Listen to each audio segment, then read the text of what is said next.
राधे राधे प्रिय भक्तों, स्वागत है आप सभी का आपके अपने आध्यात्मिक YouTube channel Vrindavan status gallery पर। और मैं हूं आपकी दोस्त सौम्या पंडित। भक्तों, चैत्र मास हिंदू धर्म में अत्यंत पवित्र और शुभ माना जाता है। ये समय वही समय है जब प्रकृति नवजीवन धारण करती है, वातावरण में पवित्रता और ऊर्जा का संचार होता है और मनुष्य के लिए आत्मिक उन्नति का द्वार खुलता है। इस मास में व्रत, पूजा, दान और कथा श्रवण का विशेष महत्व बताया गया है।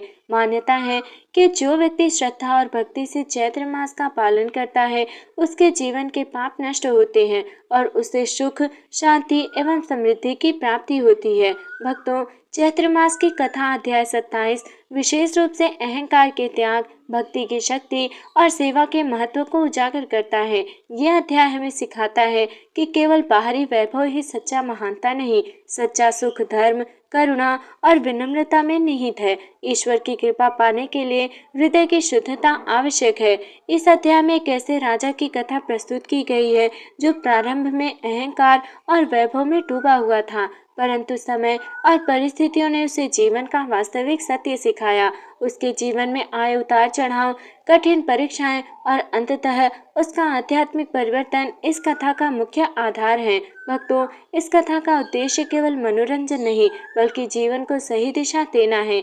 ये हमें प्रेरित करती है कि हम अपने दोषों को पहचानें, उन्हें सुधारने का प्रयास करें और धर्म व भक्ति के मार्ग पर चलकर अपने जीवन को सफल बनाएं। मेरी भगवान से यही प्रार्थना है, हे भगवान, हमें इस पावन कथा को समझने, उससे सीख लेने और अपने जीवन में अपनाने की शक्ति प्रदान करें। अब श्रद्धा और एकाग्रता के साथ इस दिव्य कथा का श्रवण करें। राधे राधे। चैत्र मास का पावन समय था। चारों ओर प्रकृति नवजीवन से भर उठी थी। वृक्षों पर कोमल पत्तियां निकल आई थी और वातावरण में एक दिव्य शांति व्याप्त थी। इसी समय एक पवित्र नगर में एक धर्मनिष्ठ ब्राह्मण निवास करता था, जिसका नाम हरिदास था। हरिदास प्रतिदिन प्रातः काल उठकर भगवान का स्मरण करता, स्नान करके पूजा अर्चना करता और व्रत नियमों का पालन करता था। विशेष रूप से चैत्र मास में वो अत्यंत श्रद्धा से व्रत रखता और कथा श्रवण करता था। एक दिन उसने सोचा, चैत्र मास का ये पुण्य काल व्यर्थ ना जाए, मुझे किसी महान ऋषि से इस मास की महिमा और गूढ़ रहस्य जानना चाहिए। ये विचार करके वो वन की ओर चला गया, जहाँ एक तपस्वी महात्मा निवास करते थे। उनका नाम था महर्षि वामदेव। हरिदास ने उनके चरणों में प्रणाम किया और विनम्रता से बोला, हे गुरुदेव, कृपा करके मुझे चैत्र मास के व्रत, कथा और विशेषतः अध्याय 27 का महत्व बताइए। महर्षि वामदेव मुस्कुराए और बोले, वत्स, तुम धन्य हो जो इस पवित्र मास के रहस्य को जानना चाहते हो। चैत्र मास स्वयं में भगवान विष्णु और देवी शक्ति का प्रिय काल है। जो व्यक्ति इस मास में श्रद्धा से व्रत और कथा करता है, उसके समस्त पाप नष्ट हो जाते हैं। फिर उन्होंने अध्याय 27 की कथा आरंभ की। बहुत समय पहले एक राजा था जिसका नाम चंद्रकेतु था। वो पराक्रमी तो था, परंतु अहंकार से भरा हुआ था। उसे अपने बल पर और वैभव पर अत्यधिक गर्व था। एक बार चैत्र मास आया और पूरे राज्य में व्रत, पूजा और कथा का आयोजन होने लगा, परंतु राजा ने इन सबको तुच्छ समझकर उपहास किया। राजा के दरबार में एक वृद्ध साधु आए और बोले, राजन, चैत्र मास का अपमान मत करो। ये समय अत्यंत पवित्र है। जो इसका अनादर करता है उसे भविष्य में कष्ट भोगने पड़ते हैं। परंतु राजा ने उनकी बात नहीं मानी और उन्हें दरबार से निकाल दिया।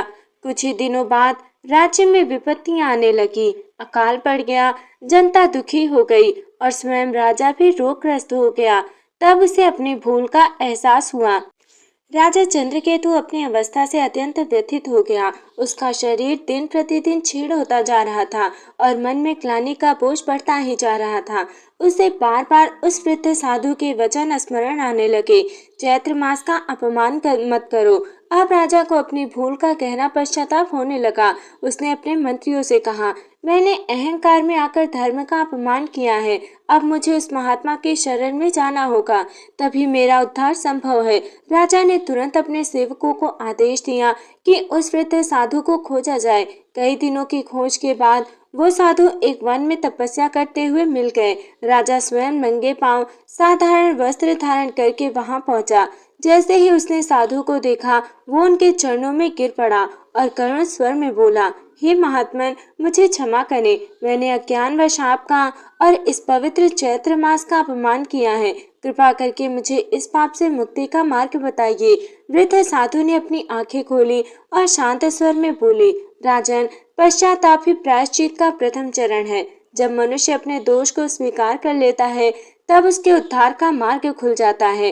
राजा ने हाथ जोड़कर निवेदन किया, हे प्रभु, कृपा करके मुझे वो उपाय बताइए जिससे मैं अपने पापों से मुक्त हो सकूं और मेरे राज्य में फिर से सुख शांति स्थापित हो। साधु बोले, राजन, अब तुम श्रद्धा और भक्ति से चैत्र मास के इस व्रत का पालन करो।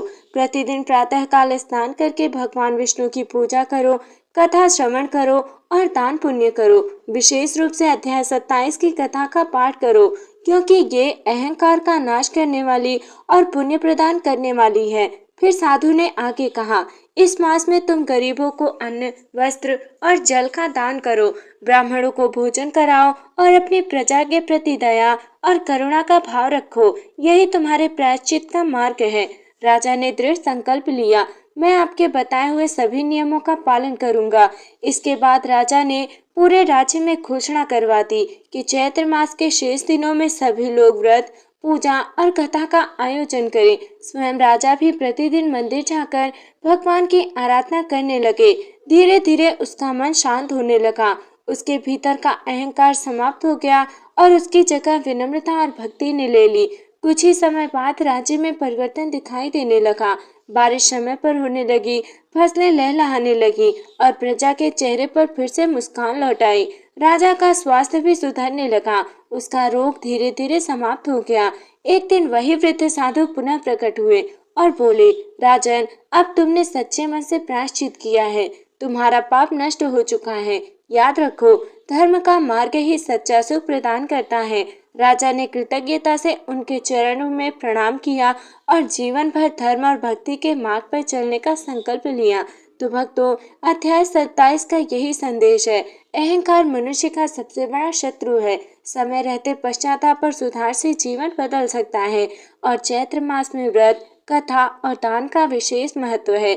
सच्ची भक्ति से सभी कष्ट दूर हो जाते हैं। राजा चंद्रकेतु के जीवन में अब एक नया अध्याय प्रारंभ हो चुका था। जहाँ पहले अहंकार और वैभव का प्रदर्शन था, वहीं अब विनम्रता और धर्म की ज्योति प्रज्वलित हो रही थी। राजा प्रतिदिन प्रातःकाल ब्रह्म मुहूर्त में उठता, गंगा जल से स्नान करता और भगवान विष्णु का ध्यान करता। उसके राजमहल में जब नित्य कथा, भजन और सत्संग होने लगे थे, धीरे धीरे पूरे राज्य का वातावरण भी बदलने लगा। प्रजा राजा के इस परिवर्तन से अत्यंत प्रसन्न थी। लोग एक दूसरे के प्रति अधिक दयालु और सहयोगी हो गए थे। लेकिन हर परिवर्तन की परीक्षा भी होती है। एक दिन राज्य में एक अज्ञात सन्यासी आया। उसका रूप तेजस्वी था, परंतु उसकी आंखों में एक गहरी गंभीरता झलक रही थी। वो सीधे राज दरबार में पहुंचा। राजा ने आदर पूर्वक उसका स्वागत किया और कहा, हे महात्मन, आपका हमारे राज्य में स्वागत है, कृपया हमें सेवा का अवसर दें। सन्यासी ने गंभीर स्वर में कहा, राजन, मैंने सुना है कि तुमने अपने जीवन में बड़ा परिवर्तन किया है, परंतु क्या ये परिवर्तन सच्चा है या केवल दिखावा? ये सुनकर दरबार में सन्नाटा छा गया। राजा ने शांत स्वर में उत्तर दिया, हे स्वामी, मैं अपने हृदय की गहराई से कहता हूँ कि ये परिवर्तन सच्चा है। मैंने अपने अहंकार का त्याग कर दिया है। सन्यासी ने कहा, यदि ऐसा है तो मैं तुम्हारी परीक्षा लेना चाहता हूँ। राजा ने बिना संकोच के कहा, मैं हर परीक्षा के लिए तैयार हूँ। सन्यासी ने कहा, राजन, तुम्हें अपनी सबसे प्रिय वस्तु का त्याग करना होगा, तभी ये सिद्ध होगा कि तुम्हारा अहंकार वास्तव में समाप्त हो चुका है। राजा कुछ क्षणों के लिए मौन हो गया। उसने सोचा, मेरे लिए सबसे प्रिय क्या है? फिर उसे अपने पुत्र की याद आई, जो उसके जीवन का सबसे अनमोल रत्न था। दरबार के सभी लोग चिंतित हो गए। रानी की आंखों में आंसू आ गए, लेकिन राजा ने दृढ़ निश्चय किया और कहा, हे महात्मन, यदि यही मेरी परीक्षा है तो मैं अपने प्रिय पुत्र का भी त्याग करने को तैयार हूँ, क्योंकि धर्म और सत्य सबसे ऊपर है। ये सुनकर सन्यासी कुछ क्षणों तक राजा को देखते रहे। फिर उनके चेहरे पर एक मधुर मुस्कान आई। सन्यासी ने अपना वास्तविक रूप प्रकट किया। वे कोई साधारण व्यक्ति नहीं थे, बल्कि स्वयं भगवान के दूत थे, जो राजा की परीक्षा लेने आए थे। उन्होंने कहा, राजन, तुम्हारी भक्ति और त्याग की भावना सच्ची है। तुमने अपने अहंकार को वास्तव में त्याग दिया है। इसलिए मैं तुम्हें आशीर्वाद देता हूँ कि तुम्हारा राज्य सदैव सुखी और समृद्ध रहेगा। ये सुनकर राजा और समस्त दरबार अत्यंत प्रसन्न हो गए। राजा ने हाथ जोड़कर कहा, हे प्रभु, ये सब आपकी कृपा है। आपने मुझे सही मार्ग दिखाया है।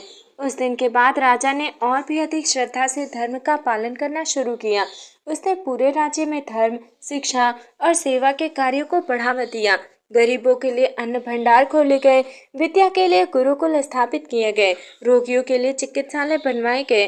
राज्य अब केवल समृद्ध ही नहीं बल्कि धार्मिक और आदर्श बन गया था।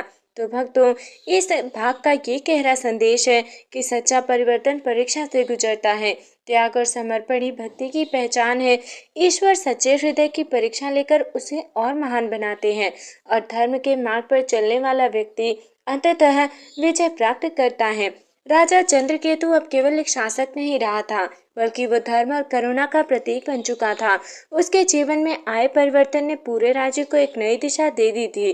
परंतु संसार में स्थिरता कभी अस्थायी नहीं होती। हर शांति के बाद एक चुनौती अवश्य जन्म लेती है। एक दिन राज्य के उत्तरी भाग से समाचार आया कि वहां भयंकर सूखा पड़ गया है। नदियां सूखने लगी हैं, खेत बंजर हो रहे थे और लोग अन्न के एक एक दाने के लिए तरस रहे थे। राजा को जब ये समाचार मिला तो उसका हृदय द्रवित हो उठा। उसने तुरंत अपने मंत्रियों को बुलाया और कहा, ये समय हमारे लिए परीक्षा का है। हमें अपनी प्रजा की रक्षा करनी होगी, चाहे इसके लिए हमें अपने खजाने का अंतिम अंश भी क्यों ना खर्चा करना पड़े।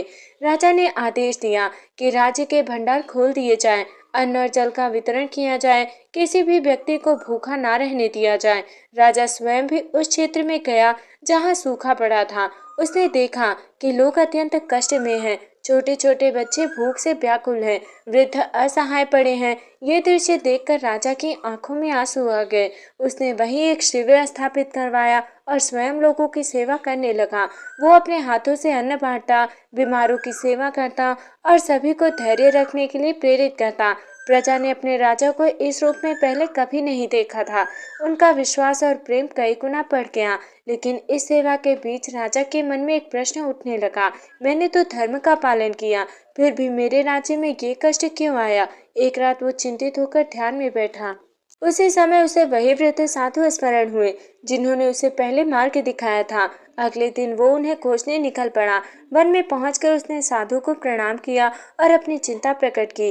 हे गुरुदेव, मैं समझ नहीं पा रहा कि इतने धर्म पालन के बाद भी मेरे राज्य में ये संकट क्यों आया। साधु ने शांत स्वर में उत्तर दिया, राजन, ये संसार कर्म और परीक्षा का क्षेत्र है।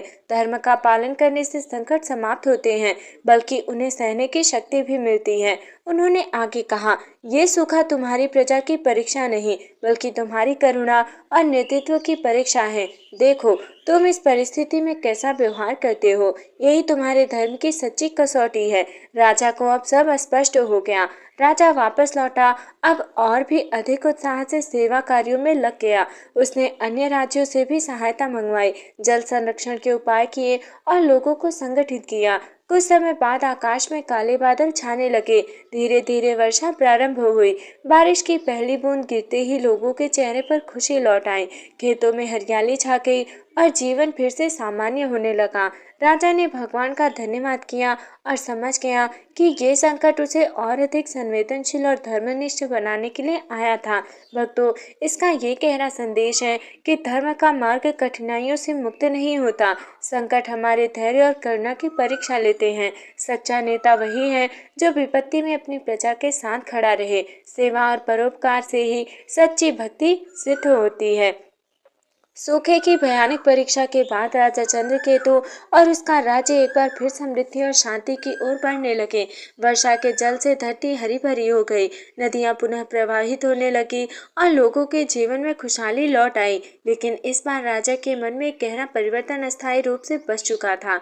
अब वो केवल बाहरी समृद्धि में संतुष्ट नहीं था बल्कि वो अपने राज्य को आध्यात्मिक रूप से भी उन्नत बनाना चाहता था। एक दिन राजा ने दरबार में घोषणा की, हमारा राज्य केवल धर्म धन और वैभव से महान नहीं होगा, बल्कि धर्म, ज्ञान और सेवा से महान बनेगा। इसलिए अब हम पूरे राज्य में आध्यात्मिक जागरण का कार्य आरंभ करेंगे। राजा के इस संकल्प से सभी मंत्री और प्रजा अत्यंत प्रसन्न हुए। उसने आदेश दिया कि प्रत्येक गांव में मंदिरों की मरम्मत और निर्माण हो, नियमित रूप से कथा, भजन और सत्संग आयोजित किए जाएं, बच्चों को धर्म और नैतिकता की शिक्षा दी जाए। राजा ने चैत्र मास के समापन पर एक भव्य महायज्ञ का आयोजन करने का निश्चय किया। इस यज्ञ में दूर दूर से ऋषि, मुनि और विद्वान ब्राह्मणों को आमंत्रित किया गया। यज्ञ का दृश्य अत्यंत दिव्य था। चारों ओर वेद मंत्रों की ध्वनि गूंज रही थी, अग्नि की लपटें आकाश को स्पर्श कर रही थी और वातावरण में पवित्रता का अनुभव हो रहा था। राजा स्वयं अत्यंत विनम्रता से यज्ञ में बैठा और पूरे विधि विधान से आहुति देने लगा। यज्ञ के अंतिम दिन एक अद्भुत घटना घटी। जब पूर्ण आहुति का समय आया तो प्रकाश से एक दिव्य प्रकाश प्रकट हुआ। उस प्रकाश में एक दिव्य पुरुष का स्वर गूंजा, राजन चंद्रकेतु, तुमने सच्चे मन से धर्म और भक्ति का पालन किया है। तुम्हारे इस यज्ञ और सेवा से हम अत्यंत प्रसन्न हैं। सभी लोग आश्चर्यचकित रह गए। राजा ने विनम्रता से कहा, हे देव, ये सब आपकी कृपा है, मैं केवल अपना कर्तव्य निभा रहा हूँ। दिव्य स्वर ने वापस से कहा, राजन, तुम्हारे राज्य में सदैव सुख, शांति और समृद्धि बनी रहेगी। जो भी इस चैत्र मास की कथा, विशेषकर अध्याय 27 का श्रद्धा से श्रवण करेगा, उसके जीवन में भी इसी प्रकार परिवर्तन आएंगे। ये सुनकर पूरा वातावरण धर्म की जय हो के जय घोष से गूंज उठा। यज्ञ के पश्चात राजा ने एक और महत्वपूर्ण निर्णय लिया। मैं जीवन भर इस कथा का प्रचार करूंगा ताकि हर व्यक्ति धर्म के मार्ग पर चल सके और अपने जीवन को सफल बना सके। उसने अपने राज्य में ये नियम बना दिया कि हर वर्ष चैत्र मास में इस कथा का आयोजन अनिवार्य रूप से किया जाएगा। तो भक्तों, इसका ये गहरा संदेश था कि सच्ची समृद्धि आध्यात्मिक उन्नति में है। यज्ञ, भक्ति और सेवा से जीवन पवित्र बनता है। धर्म का प्रचार और प्रसार भी एक महान कर्तव्य है और जो श्रद्धा से कथा सुनता है उसका जीवन बदल सकता है।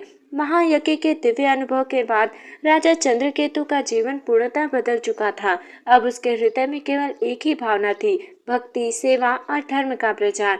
समय बीतता गया और राजा ने अपने संकल्प के अनुसार पूरे राज्य में हर वर्ष चैत्र मास की कथा का भव्य आयोजन करवाना प्रारंभ कर दिया।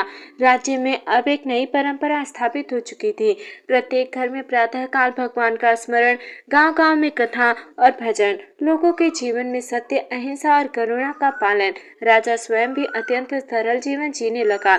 उसने अपने वैभव और ऐश्वर्य को त्याग कर सादगी को अपनाया। प्रजा अपने राजा को अब केवल शासक नहीं बल्कि मार्गदर्शक और गुरु के रूप में देखने लगी थी।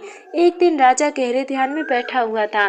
तभी उसके मन में एक विचार आया, क्या मैंने अपने जीवन का सच्चा उद्देश्य प्राप्त कर लिया है? उसी क्षण एक दिव्य प्रकाश प्रकट हुआ। ये वही दिव्य शक्ति थी जिसने यज्ञ के समय उसे आशीर्वाद दिया था। दिव्य स्वर बोला, राजन चंद्रकेतु, तुमने अपने जीवन का सर्वोच्च उद्देश्य प्राप्त कर लिया है। तुमने अहंकार का त्याग किया है, धर्म को अपनाया और अपनी प्रजा की सेवा की। यही सच्चा राजधर्म है। राजा ने विनम्रता से पूछा, हे प्रभु, अब मुझे क्या करना चाहिए?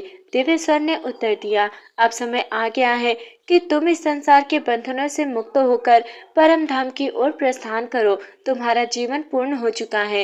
राजा ये सुनकर अत्यंत शांत और प्रसन्न हो गया। उसे किसी प्रकार का भय या मोह नहीं रहा। उसने अपने पुत्र को राज्य की जिम्मेदारी सौंपी और उसे धर्म के मार्ग पर चलने का उपदेश दिया। हमेशा सत्य का पालन करना, प्रजा की सेवा करना और कभी अहंकार को अपने हृदय में स्थान मत देना।